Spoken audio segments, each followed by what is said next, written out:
অৰুণোদয় আঁচনিৰ ডাঙৰ আপডেট আহি গ'ল। সেইটো আপডেট হ'ল ৰেচন কাৰ্ড থকা প্ৰতিটো পৰিয়ালে কিন্তু এইবাৰ অৰুণোদয় আঁচনিৰ পইচা লাভ কৰিব। আজি কিন্তু অৰুণোদয় আঁচনিৰ গুৰুত্বপূৰ্ণ আপডেট আহি গৈছে। এইবাৰ যিসকলে অৰুণোদয় আঁচনি 3.0 নতুনকৈ এপ্লিকেশ্যন কৰিছে, এতিয়া কিন্তু সেইসকলে 10 মাৰ্চত অৰুণোদয় আঁচনিৰ 9,000 টকা লাভ কৰিব।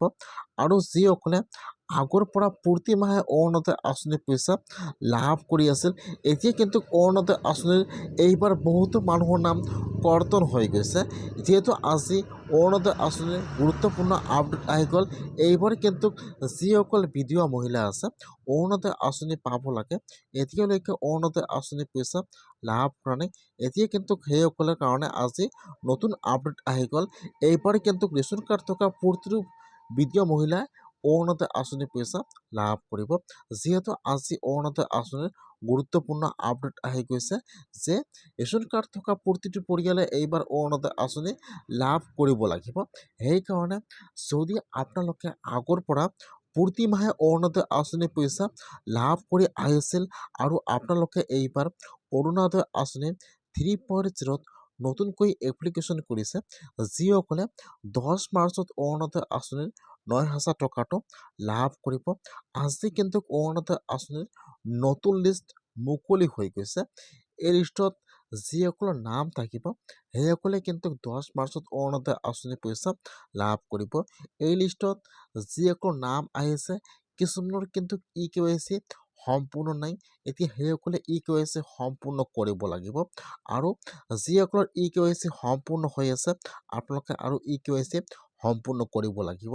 সেইকাৰণে কিন্তু আপোনালোকে ফাৰ্ষ্ট অৰুণোদয় আঁচনিৰ লিষ্টটো চেক কৰিব লাগিব।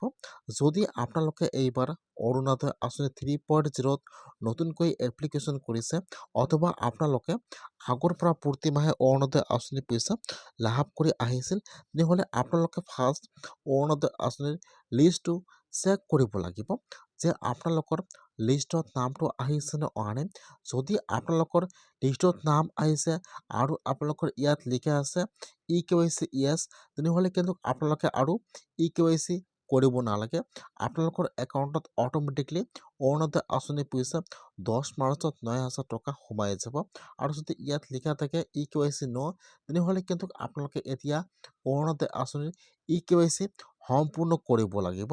সেইকাৰণে আপোনালোকে আজি অৰুণোদয় আঁচনিৰ লিষ্টটো চেক কৰক যে আপোনালোকৰ লিষ্টত নামটো আহিছে নে অহা নাই। কেনেকুৱাকৈ আপোনালোকে অৰুণোদয় আঁচনিৰ লিষ্টটো চেক কৰিব চাই লওক। মই কিন্তু আপোনাৰ সুবিধাৰ কাৰণে হোৱাটছএপৰ লিংকটো মোৰ ডেছক্ৰিপশ্যনত দি আছোঁ। আপোনালোকে ডাইৰেক্ট ক্লিক কৰি তাত অৰুণোদয় আঁচনিৰ লিষ্টটো আছে। আপোনালোকে যদি অৰুণোদয় আঁচনিত এইবাৰ নতুনকৈ আবেদন কৰিছে, অথবা আপোনালোকে আগৰ পৰা প্ৰতি মাহে অৰুণোদয় আঁচনিৰ পইচা লাভ কৰি আহিছিল, আপোনালোকে ফাৰ্ষ্ট অৰুণোদয় আঁচনিৰ লিষ্টটো চালোঁ যে আপোনালোকৰ লিষ্টত নামটো আহিছে নে অহা নাই, আৰু আপোনালোকৰ EKYC সম্পূৰ্ণ হৈ আছে নে নাই। আৰু যদি আপোনালোকৰ লিষ্টত নাম অহা নাই আৰু যদি আপোনালোকে অৰুণোদয় আঁচনি পোৱাৰ যোগ্য হয়, আপোনাৰ হাতত ৰেচন কাৰ্ড থাকে, তেনেহ'লে কিন্তু আপোনালোকে এইবাৰ অৰুণোদয় আঁচনিৰ পইচা লাভ কৰিব বা আপোনালোকে অৰুণোদয় আঁচনিৰ কাৰণে এপ্লিকেশ্যন কৰিব লাগিব। ইতিমধ্যে কিন্তু নতুনকৈ অৰুণোদয় আঁচনিৰ কাৰণে এপ্লিকেশ্যন আৰম্ভ হৈ গৈছে। এতিয়া যিসকলৰ লিষ্টত নাম অহা নাই, এতিয়া সেইসকলে অৰুণোদয় আঁচনিৰ কাৰণে আজিয়ে এপ্লিকেশ্যন কৰিব লাগিব। এইটো হৈছে কিন্তু অৰুণোদয় আঁচনিৰ এপ্লিকেশ্যন ফৰ্ম।